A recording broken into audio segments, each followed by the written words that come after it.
something too that was going on at the same time is they had the suspicions going on that POWs were being brainwashed and communists had ways of brainwashing their own citizens. There was thought reform happened in 1951 right after the Korean War ended in China. Mao Zedong had a whole movement going on with it, and that's going to be up, I believe, on the board here. We had that up and a little to the left there. Yeah, so right, so like at the same time that all this stuff was starting to go on, we got they did believe there were rumors about this, and Mao Zedong's regime did have plans for a society-wide cultural reshaping of how people thought.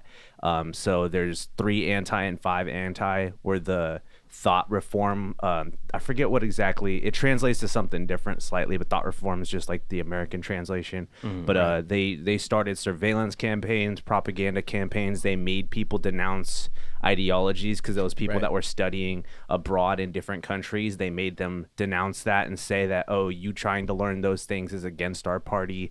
This guy named Zhu Enlai, he made call to arm oneself with Marxist Leninism and throw away individualism, liberalism, and European bourgeoisie ideas.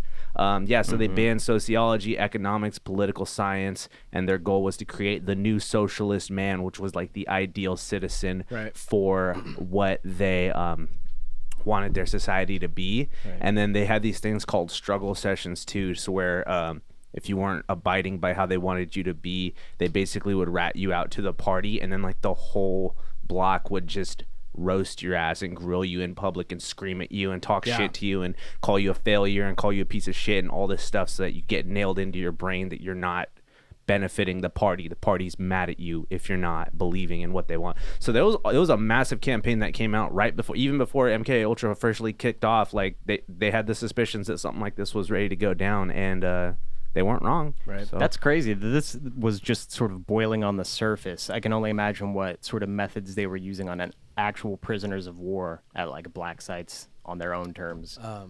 Communists are big on the totalitarianism. You have to think a certain way too. North Korea too, they're one of the most brainwashed countries on the world in history. They're like the prime example of it. This is where it comes from really, though, is the Maoism. Yeah, that's put a lot of tension in the air globally, didn't it? Yeah, I was gonna say we can go back to the full screen too when we're not reading. But let's see what that's just important to mention too, because then go to the right is it's funny because a big thing they're afraid of was somebody being able to become a communist assassin against their will, and then this book, The Manchurian Candidate, came out. And it's almost like on some soft disclosure shit, because it's like, this is a valid concern that the government's actually worried about. And they started these big old programs to realize, like, can someone be controlled against their will? So it's really crazy how the Korean War, it's just like a perfect shitstorm, the aftermath of World War II. You got lots of scientists with no jobs, no loyalty to any country. You got another country on the rise, rising powers trying to beef with each other technology-wise. Psychology, too, was still just new in this era. Freud was in the 20s and shit, so a lot of the human mind was still just this unmarked territory. Kind of unexplored, uncharted territory is what I meant. I was gonna say with the whole struggle session thing, that's something that we can kind of relate to today. That's basically what Twitter is. Like if you say a dissenting opinion or have like some kind of something that doesn't go along with the general plan of whatever the mainstream school of thought is, you will just get harassed. But that was literally it was live action. It was live action Twitter. Lightweight, basically. Yeah, just everybody just took turns screaming at you. That's crazy. And then it also, when you think about Twitter, the Twitter is a bird. And you know what else they did with Mao is they killed all the sparrows. Oh my God, that was a whole thing. And also, I actually that's so strange. I just literally watched a video that was totally unrelated to MK Ultra, but it talked about that exact thing. Yeah, it's not really related, but it's an interesting thing. But it's like, how could you convince so many people just be like, yeah, let's kill all the sparrows. It was like something to like save their crops or whatever. It ended up being one of the worst man-made disasters in recorded history because tens of millions of people died of famine because of all of the locust overpopulation because they killed the sparrows almost to extinction. Now all the locusts were just unattended and just reproduced like crazy, and so they ate all their crops. I can imagine. But I beg to differ because birds aren't real and they were invented by the CIA.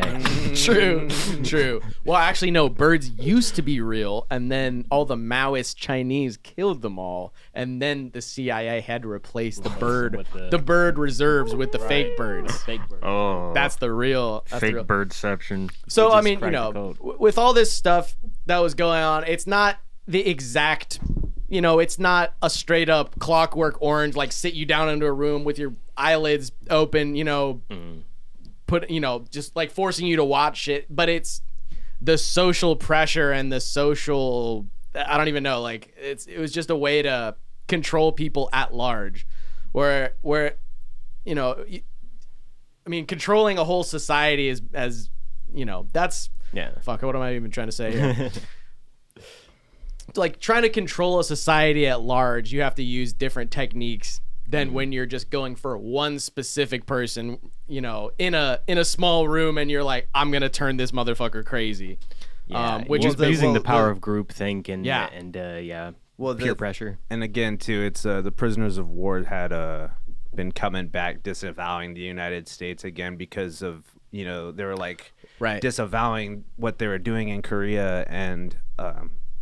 They're like, obviously these guys are brainwashed. That's the only way they can not believe in what they're doing. So that's a whole nother thing. Right.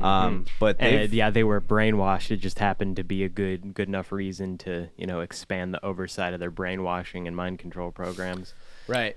Well, and if you have people that have already been brainwashed, then it's like it's not your fault, or like it's not the ethical blame is not on you if you want to examine them and experiment on them. It's like, well, they already got brainwashed by the Chinese, so we might as well just take a look and see what's going on in their old noggins. It's an obligation as a matter of national security, right? Even, because that was like part of the struggle session thing, or part of the interrogation that the Chinese would do to American soldiers. They would start out small. They're like, if you want to be able to eat today, tell me one thing that you don't like about America's foreign policy or about America's laws or the way they do things. And you're like, well, I guess I don't like such and such. And then they're like, okay, you can eat. But then like every day it would just get further and further until you like disavow your entire country or whatever. And you don't even like know where you stand anymore. You're just saying it to be saying it. And you're like, I don't even fucking. Because at first you're just saying it just so you can eat. Man's got to eat, Julian. But then at some point you're like, you start making that mental association, and then you also might be like, damn, they're kind of right, then you start like tripping yourself out. You're like, am I a patriot? I don't know. Well, it's an identity crisis. I assume some of them, the longer you're there, the more I think hopeless it becomes that you might not even go back to America. You don't know. You think you're going to die, or you think that, you're just going to be stuck there forever. So it probably gets to a point where you're like, well, I'm not going back, so yeah, fuck it. Losing hope, losing all their loyalty and passion. They did everything. Yeah, they did everything. It's unfortunate. Okay, so then back to the slide here. See, so MK Ultra is approved 1953, and then this is largely in response to Chinese, Soviet, and North Korean use of mind control techniques on U.S. prisoners of war in Korea.